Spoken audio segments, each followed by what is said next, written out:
ఆడికిలాగా అంటే మాకు 2 నిమిషాలు మళ్ళీ ఇందులో బయటకు వెళ్ళరా? నాయకులు దాడి చేయడు ఎంతవరకు తీసుకొచ్చి నేను అధికారిని మాట్లాడితే నాయకులకి సంబంధం ఏంటి అంటే వీళ్ళే అధికారికి చెప్పి చంద్రబాబు నాయుడు ఫోటో లేకుండా చేశారు. అర్థమయ్యేది ఏంటంటే ఇప్పుడు ఎవరైతే నాయకులు కలబడుతున్నారో వీళ్ళే అధికారులు చెప్పి చంద్రబాబు నాయుడు ఫోటో శాశ్వతంగా పిఠాపు నియోజకవర్గంలో లేకుండా చేస్తున్నారు. ఆఖరికి చంద్రబాబు నాయుడు ఒప్పుకున్న మా ఫోటో వద్దని నేను మట్టికి ఒప్పుకున్నా. కానీ నా లీడర్ 22 ఏళ్ళు ఆయనతో పనిచేసిన కుటుంబం ఇక్కడ తెలుగుదేశం పార్టీ. మా లీడర్గా అవమానం అయితే మేము ఎందుకు ఊరుకుంటాం? అలాగే మేము పవన్ కళ్యాణ్కి అవమానం అయినా మేము ఊరుకోం. పవన్ కళ్యాణ్కి అవమానం అయినా మేము ఊరుకోం. ఎందుకంటే గెలిపించాం మేము. వాడేంటి ఎన్నిపోటు పొడిచి వచ్చాడు? డబ్బు పంచి పెట్టింది దొరబాబు, మందు దాసింది దొరబాబు లీడర్ల ఇంట్లో. ఎలక్షన్లో ఎన్నిపోటు పొడిచింది దొరబాబు.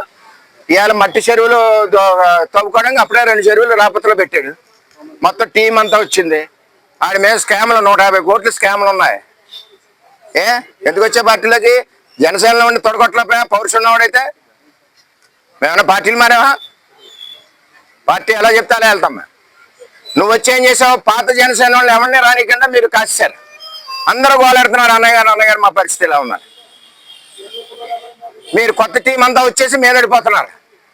మాకు చేతగా కాదు, చాలా గట్టిగా ఇస్తాం. ఇవ్వడం పడా కమిషనర్ గారితో సార్ మాట్లాడుతుంటే డైరెక్ట్ గా వాళ్ళందరూ పడా కమిషనర్ చెప్పాడు, తప్పు అయిపోయిందండి, పొరపాటు అయిపోయిందండి, నేను చూడలేదని.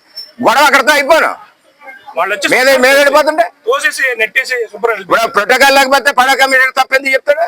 సారీ చెప్పిన పనే వచ్చింది, గబగబా తీసేవలసిన పనే వచ్చింది. చాలా టూ మచ్గా ఉంది ఈ నియోజకవర్గంలో. మేము ఇక్కడ పుట్టి పెరిగా, మేము ఎక్కడి నుంచో దత్తలు రాలేదు ఇళ్ళకిలే. ఖబర్దారు చెప్తున్నాను మళ్ళీ.